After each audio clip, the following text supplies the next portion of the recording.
All right, let's talk a little bit more about Spain, because I think what we're seeing a little bit with the bigger nations, they rattle off 5-6 wins. I mean, you see this with England. You see this maybe a little bit with France, although France is a slightly different dynamic. And obviously, you know, Spain did have their nose bloodied with Scotland and De La Fuente taking over and whatever. But for them, the leagues are so big, it's almost like a nuisance. You couldn't have a misstep. So I get the impression that sometimes coaches try to bring in players who might have that little bit of extra motivation. So when I looked at this lineup, I mean, obviously he's played Laporte and Lenormand before at the back, right? So yeah, let me, you know, play for somebody who's maybe not a superstar like Lenormand. Let me play the guy who's living in Saudi Arabia and is maybe dying to get Europe to remember that he still exists. Let me play Ansu Fati, who, you know, a year ago, next big thing at Barcelona, now he's on loan at Brighton, and he's certainly not an automatic choice. But then the glue keeping it all together was Rodri. And let me start with you, Jan. You were really impressed with the way they lined up. I mean, this is not Spain's best 11 in the sense that obviously there was no Pedri or Oyarzabal, who I think should always start, came on. Obviously no Dani Olmo, whatever. But they had the measure, yeah?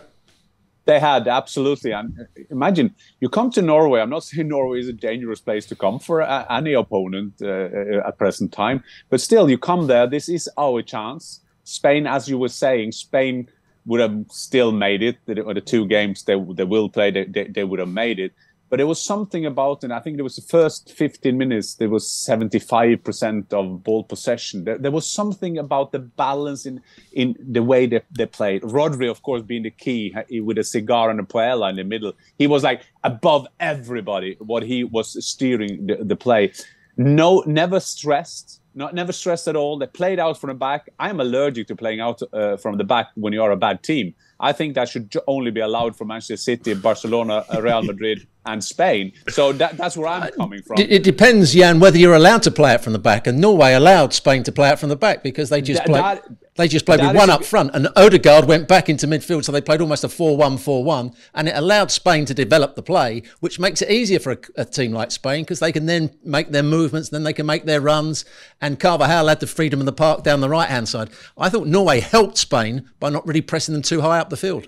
Valid point, but it's always, do they do that because they're afraid? When you know when you don't do the high pressure, is that you're sometimes afraid that you will be played out, you know? Absolutely. And that's why I started with, this could be a place, I would love to see Norway being top over them, straight at them, go into Rodri, make a free kick after 5 minutes, take a yellow card, get Rodri down. That's what I wanted to see. Didn't happen. So, but when we are talking about Spain as well, and we can talk about the Morata. Morata, how long has he been alone? He's everywhere. Then he suddenly turns up as being a captain. He's everywhere. Very, very clever striker. He was also a part of their playing. There was never stress around the game.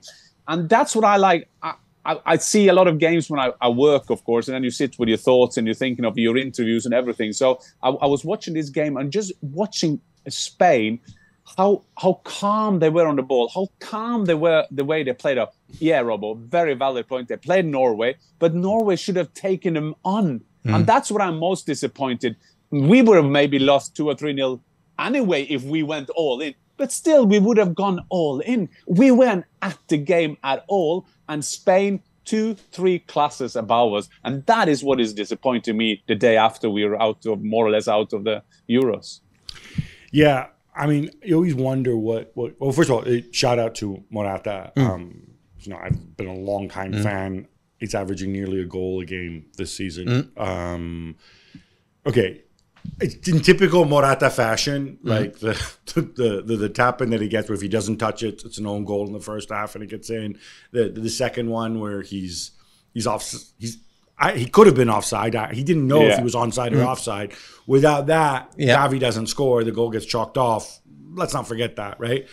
So it's almost like, you know, he's like the kid in Charlie Brown that always has a cloud over him, right? Like, you know, it seems like bad things always happen around him, but a lot of good things too. And I think he's showing so much personality as he gets older. Yes, Morata, when I saw him play for Juventus, probably where you saw a lot of him play, he, for me, was one of the best strikers in the world at that particular time. He could receive balls into his body, he could turn people, he could run past people, he was scoring goals, he was making goals, he was drifting out to the left-hand side.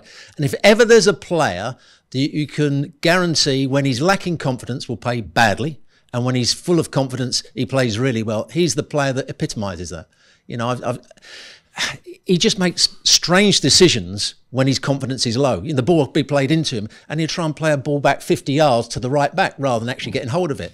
So the only problem with Morata is his mentality. His actual ability, his technical ability is as good as any centre forward around the world at times.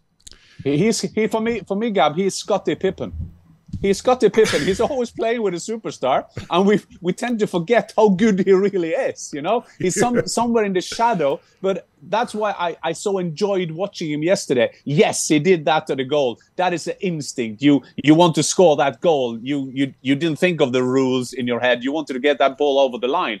But sometimes, as Rob was saying, with his mentality, sometimes also with his body language, then again, it doesn't look like he's in there. Like he looked like he's exploding. But what a striker! There are not many strikers of his generation around who knows his football as good as Morata.